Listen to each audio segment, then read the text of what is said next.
امروز ما خوراک ملی زردالو آب تیار میکنیم که در آزمون کدبانوی بهتری ناحیه فردوسی و در جمهوری جای اول رو سزاوار گردید آماده می نماییم. خیلی که ما میدونیم تاجیکستانی آفتابرویه ما، تاجیکستانی بهشتی روی زمین ما بسیار از میوه های تر و تازه زیاد هستند و مانند زردالو، شفتالو و این خوراک رو بسیارتر در کوهستان آماده می سازند، چون که در اونجا از یعنی که از مسکه روغن خانگی، خیلی که ما میگیم مسکه از شیر تازه خانگی تیار می شود و از آن جمله از زردالو، شکر و آرد و خمیر ترش و نمک آماده میکنیم.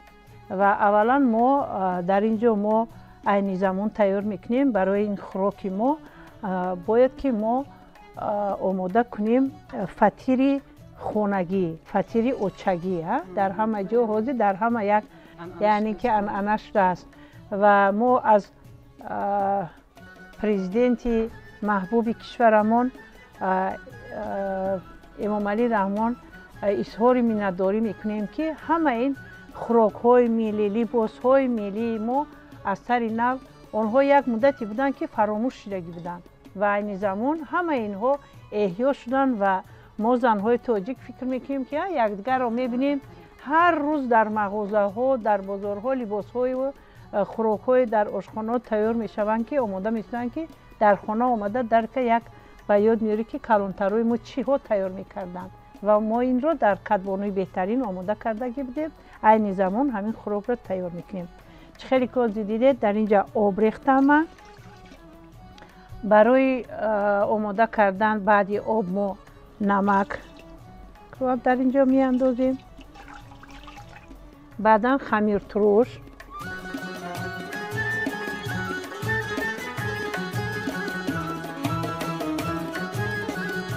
بعدا آب.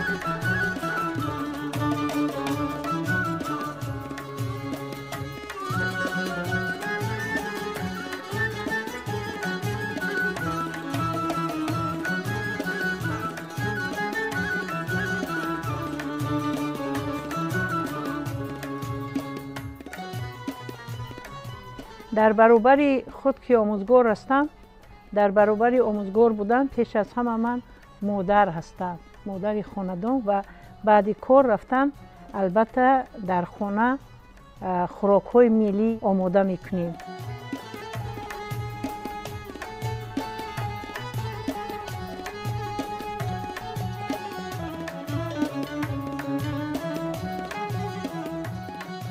این فطیری است که در مثال فطیری که در قروتوب آماده میشه، خیلی که مادرم میگفتن فطیری سنگکی، یعنی که وای سخت‌تر به یگون روغن، فقط تنها در اینجا آب، نمک، خمیر ترش استفاده میشه.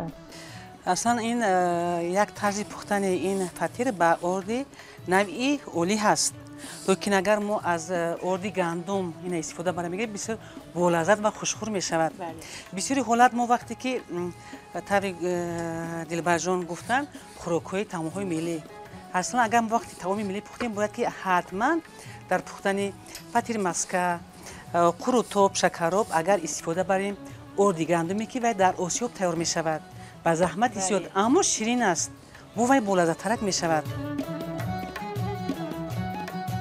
الکی فطیر ما آماده شد و ما باید که این رو به مدتی که اگر ما نان ها پزیم آماده کنیم، اگر تا رسیدن یعنی وای کردن یک ساعت وابسته کلانتر رو میگفتن ها که دستت اگر سبک باشد تیزتر خمیرت میرسد و فطیر باشد نه، فطیر انچه یک 30 دقیقه کفایه است.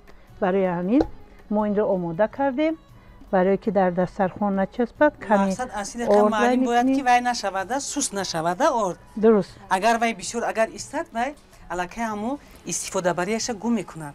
یعنی این سخت باید باشد. بله ها. در وقتی که ما در طبق ریزه میکنیم باید که سوس نباشه، سخت باشد که در وقتی با از بالاش باز وای کردن قولیباب ریختن وای باید همین خیلی تید نشود. این خوراک با قولینگ خشک آماده میشد. این زمان ما خمیر فطیر خود کردیم آماده کردیم وای میایستد و در اینجا قولینگ رو در آب وای میکنید با شکر انداخته به مدتی 1 ساعت یا 30 دقیقه وای باید که جوشد وای هم محلول شود و همه همین قولینگ یعنی که لذت و مزه همین قولینگ باید برآید چون که خوراک ما که قولینگاب نام دارد برای همین باید که همین قولینگ تمام شیرینی های خود باید که برای در آب میجوشانیم. باز ما رفته در این چیز ما باید که آماده کنیم. قولینگاب است اما که ترکیبش از چند چیز دیگر عبارت است. ما شکر استفاده میبریم، آرد، نمک، مسکه تازه‌ای که از شیر خانگی تیار شده است. قولینگو هر نمود میشوند. من این قولینگی نوعی علاش است. چون که این شربتش شیرش زیاد است. وقتی اگر قولینگ اگر شربتش کم باشد طعم به لذت می آید. ما وقتی که هنگام پختن این پیش از همه رفته از بازار اون زردالوهای خشک انتخاب میکنیم که وای شربت داشته باشد. طبیبان توصیه میدین که قولینگ برای بیماری‌های زیادی از آن جمله برای کسلی‌های قند بعضی‌های فشار بلند می‌داشتگی من این سخت خوب فایده دارد. برای همین توصیه می‌کنیم که هر یک انسان اقلاً در یک روز 1 پیاله پیش از خوراک یا سحر یا هنگام شب از این نوش جان کند. این برای سلامتی ما بهتر است چون که در ترکیبش ویتامین‌های زیاد است. ما طبیب نیستیم لکن استفاده که می‌بریم می‌دونیم که این چیز برای سلامتی انسان بسیار خوب است.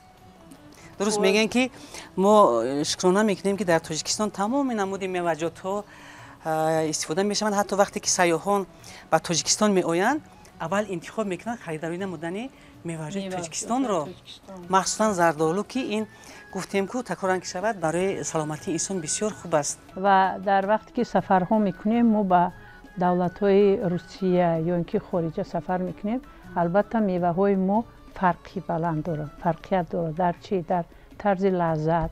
ما از یگان داروهای استفاده نمیبرد. همه این از همین آب و هوای تازه‌ای که تاجیکستان ما دارد میوه های ما لذت‌تر با لذت‌تر هستند و ما باید که شکرانه کنیم پیش از همه از همین تینجی که در تمام خاندان فکر میکنم باغ ها هستند و در اونجا میوه ها و میوه های هم ما میتوانیم که اینها را بینید که خشک میکنیم در فصل زمستان و مانند همینا باید استفاده بریم و اساسا همین خوراک ما خوراک زمستانه هم گویم خطا نمیکنیم چون که وی از زردآلوی خشک میشه. در تابستان ما همه این رو خشک کرده میتوانیم که با مانند شربت و باز اینها رو خشک کرده باز خوراک میکنیم مربا تیار میکنیم و ما باید که باز خیلی گفتم ما زنها بانوان همه این هنرهای خود باید با نسل نورس به فرزندان خود نشان دهیم که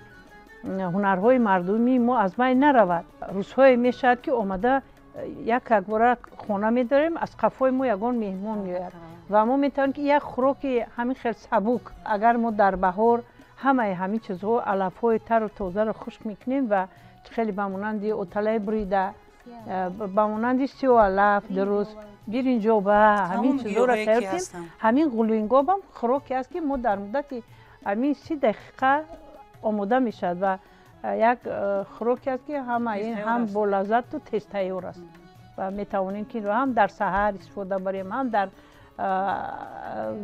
نصف روزی یا شام خوراک این چیزا ما استفاده بریم و با خیلی که گفتیم با کلین های خود آماده کنیم و هرچند که ما خود کلین بودیم در اول مادرای ما با ما همه این طرز پختن خوراک دوختن همین چیز رو بها میدادن با ما و ما باید که همین رو به فرزندان و به کلین های خود نشان دهیم چون که خیلی که این زمان میبینیم در خانواده هایی هستند که فرزندان رو به شوهر دختران رو میدین آنها همون دختر میتواند زندگیش رو پیش برد که وی با صبر است مثال با تحمل است. برای چی؟ برای اینکه خوشتامن آماده می نماید سوال میدید که مثال کدام نمودی خوراک میپذیرید وی کردن باید ما از آوانی در مؤسسه های خود همین در درس های مثال مهنت تعلیم مهنت همین چیزا رو باید ما آماده کنیم و خوانندگان نشون دهیم. ولی رهبر دعوت ما همه وقت تاکید میکنن که باید که با فصل زمستون آماده باشین. وظیفه ما بانوان آمادگی چی است؟ یعنی محکم کردن مربا، قیله ها، از دیگر نمودهای و محصولات ها، میوه‌جات، سبزیجات. برای همین من بی‌صبرانه انتظار میشم که موسم تابستون آید و من الکی شروع کنم برای وی ذخیره کردن. برای طوری که دلبرجان قید کردم وقتی که مهمان می آید ما محتاج به مغازه ها نمیشویم. همه چی است ما ارسته میکنیم یک خانه زیبایی ملی را با واسطه این محصولاتی که ما محکم کردیم. برای همین هم ما با اویله های جوان توصیه میتیم که انا همون کدبانو ها، انا همون ما زنهایی که تجربه داریم، یک سنی سالی رو که مثال داریم، از ما آموزند. وظیفه ما آموزاندن است. باید که چیکار کنم؟ باید هم آموزند. من از دفترچه دارم از همین برنامه کدبانو چند تا خوراکایی هستن که من نوشتم گرفتم. در لحظه های بیکاری میپزم نزد نبیره ها، بچه ها میمونم، بسیار خرسند هم میشوم. خوراک‌های به مانند رویج تیار کردیم که این هم از روغن خانگی، یعنی که از روغن گوسفند میتواند شود، از روغن مسکه زرد یعنی که تیار شود، همین وی بود.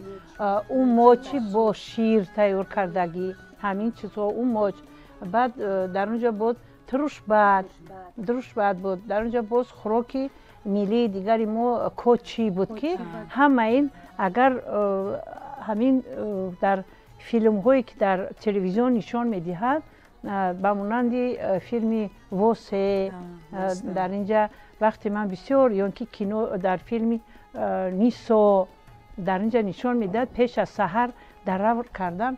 البته در اونجا می خوراک های رویچ به مانند همین کوچی تیار میکنن. اینها یک خوراک های هستند که خود و هم سبک و هم برای یعنی که اگر از سحر تا بیگو در رو باشن همین خوراک‌ها رو میتونن که با خود برن در اونجا استفاده برای استعمال کنن. بعد آدمو تندرست میکنن، بقوت میکنن. درست. ما اکو یک مدتی بود که همه جوانو رفته از مغازه ها همه خوراک‌های تیار خره.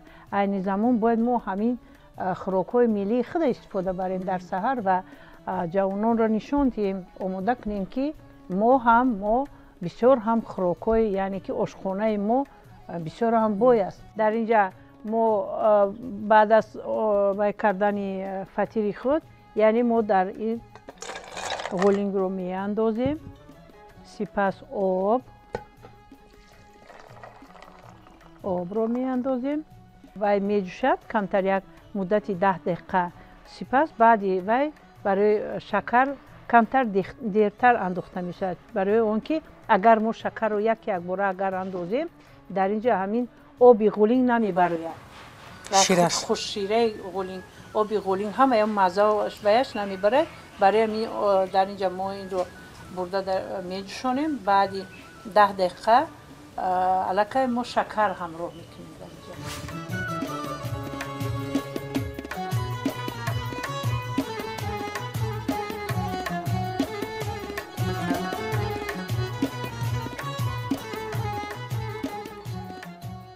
علاقه فطیر ما آماده شد. برای که خمیر در تخته آش تخته نچسبد باید که ما آرد کنیم.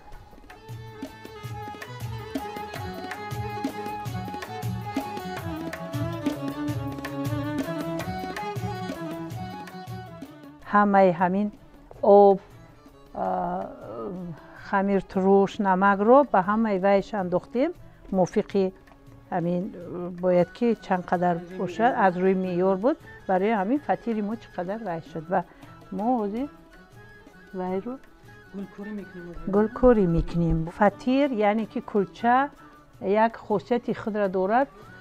مادرم در وقتی که ما علاقه خواننده صنف 9-10 بودیم میگفتن که در وقتی همین با مخبر وی کردن آماده کردن کلچه یا که فطیر باید اون رو گلکوری سخت کنیم که و یعنی که در وقت پختن چکار نکند گل نزند. یعنی که و در وقت پختن تنور میتواند در وقت سست بای کردن آماده کردن این چکار میکند و خیلی یک در تنور نمیچسبد. برای همین باید سخت سخت که هم گلش باید کنه تابد. الکی فطیری ما آماده شد. فطیر، کلچه، نون اینو از یکدیگر فرقیت دارن. اگر نون رو خمیرش کمتر سست‌تر باشد، کلچه کمتر سخت‌تر است. لکن فطیر تماما دیگه خیلی شوریده می شود، یعنی آمیخته کرده می شود. باید سخت شوریده شود که وقتی که ما اون را گلکاری میکنیم در تنور میبندیم، الان خیلی باید زیبا که در وقت ریزه کردن و میده وی نریزد. یعنی فرقیت دارن. نون میگیم، کلچه میگیم، فطیر هر یک کدامش خاصی پختنی خود را دارد. بله. سمیه بانو این را میتوانید برده در دیگدان این را پخته بیارید. بسیاری آدما سوال میتونن که طعم‌های ملی هستند که حاضر اونقدر دسترس نیستن تیار کردن آنها. من این مسکر میگیرم و از مسکر چند خیلی نمونه طعم تیار کرده می شود. ریویش تیار کرده می شود. وقتی که ما مسکر کلانسالای ما مادرای ما وقتی مسکر آب میکردن باقی مانده و ما نمیپرتافتن مادرم. از وی ریویش تیار میکردن. وقتی کفک میزند کو در وی ارد میپوشین الکی یک بسیار یک طعم بولذت تیار میشد که نام وی ریویچ هست. ببینید که حاجی اگر ما ریویچ گوییم اگر جوان دختران حیرت نمیمونن که ریویچ چگونه طعم باشد. دوستان عزیز وقتی که در خانه اپم مهمان شدم در اینجا توی داشتم و کلین اپم گفتن که خاله جان برای چی خوراک‌های شما از خوشنامنی من از خاله هام فرق دارد، برای چی قدر بولذت مییابد. و در جواب من هم گفتم که چون که من بسیار آدم دوستدار هستم، مهمان دوستدار هستم، با یک مهر توی میکنم، خوراکم میپزم با یک مهر. برای همین هم خوراک‌های من از خاله شما فرق دارد که من با یک مهر وی میکنم، آماده میکنم، برای همین هم بولذت مییابد. وقتی که ما مهمان میاد اگر ما باید چهره کشود مهمان رو قبول کنیم و باید مهر و محبتی بگذار وی اوتله بریده است، بگذار وی یک ترش بد است، با چیزی که در خاندان ما هست باید همون رو با یک مهر اگر ما تیار کنیم البته وی بولذت میاد. اگر ما با یک چهره یعنی ترش و با یک یعنی که نخواهیم از همین میمون ما خوراک ما بولذت نمیاد. در این حالت الکی سمیه بانو فطیر آماده کرد. بینید فطیر ما را بینید. این را ما یک جای با دوگانه ها میمون چکار میکنیم؟ باید که میده کنیم. مرحمت.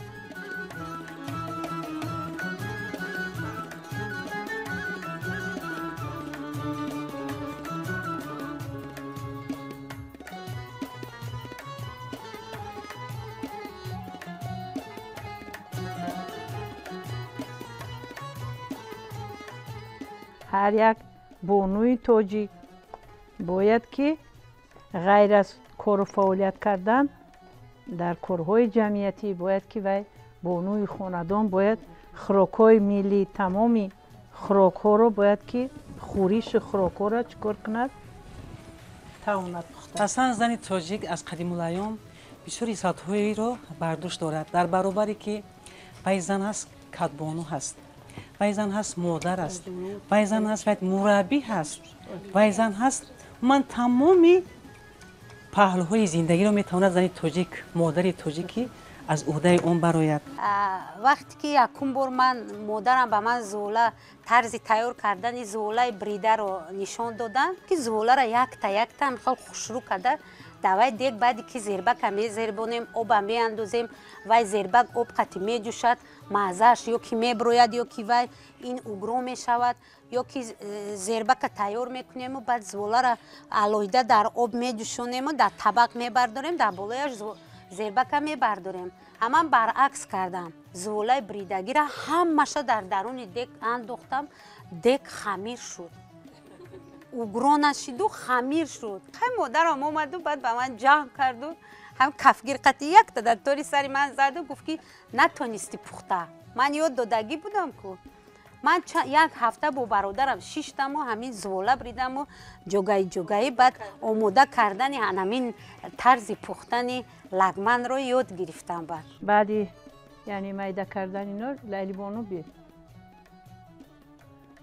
الکی فطیر در طبقی چوبین زردآلوبی ما میشد، چون که این طبق چوبین در هر یک خاندانی تاجیکستانی هست و این رو برای چه این خوراک رو در طبق آماده میکنیم که چون که قلیبار میریزیم، اگر در کاسه این خیلی تیار کنیم و همین آب در اینجا وای نمیشه، جپیده نمیگیرد و ریخته وای میکنه. بنابراین معلقه یعنی طعام ملی در طبقهای چوبین بسیار با لذت میشود. درست، لذتی طبقهای چوبین با هر اگر با هست با چوبی چهارمغز با بید و این رو این طبق شما میبینین از چوب چهارمغز تهیه کرده شده است. پیش از آنی که قولینگاب رو بیاریم سمیه بانو باید که ما چی رو کنیم؟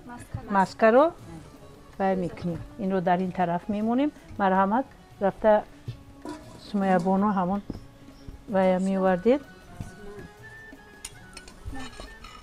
بینید که مسکه ایمونم علاقه مایده شده ای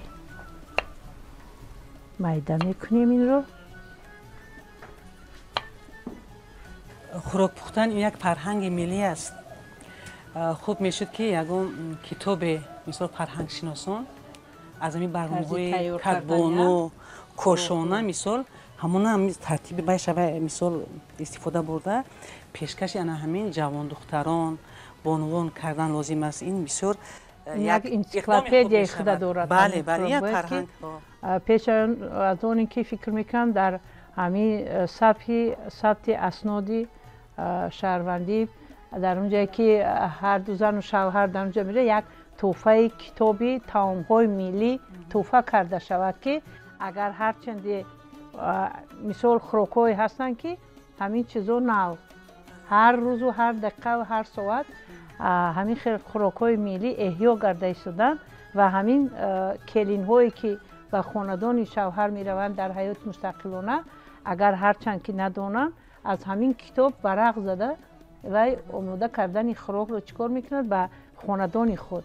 باید که هر یک دختر تاجیک وقتی که به خانه شوهر حیات مستقل میرود ما مادران باید که همچون فرزند قبول کنیم، خواه داماد خواه کلین. اگر خواهیم که زندگی هر یک زندگی پستی بلندی خود دارد. زندگی فکر میکنم که همچون یک نردبان است. هر یک نردبان همین خیر رفتن میگیرد. همین زندگی حیات خود نردبان است و جوانان مثال همچون مادر امیر رو توصیه کردنی هستم که همین نردبان رو پی هم اگر تحمل کنند همین در زندگی برد میکنند.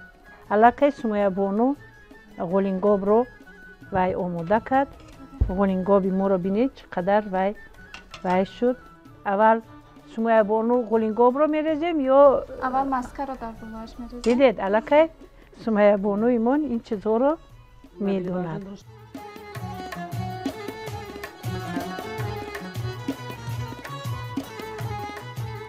قولینگابی ما تیار شد. بینید چقدر یک رنگی زیبای خود رو دارد. ما این رو رنگش تیلو رنگ شده است. بله.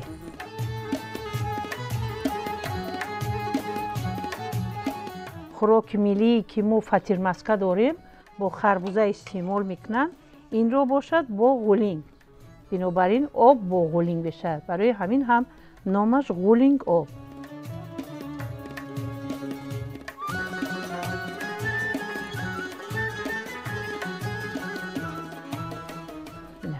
بعد قولینگ آبش میریزیم. آب این چقدر یک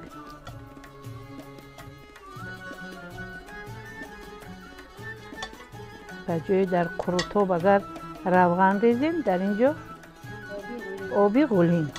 کسانی که شیرین نغز میبیند مرحمت نوش جان کنند. نوش جان کنند. از اون جمله من نغز میبینم. بنابراین به خونه ما تیز بیایید. مهمان خانی ما شوید.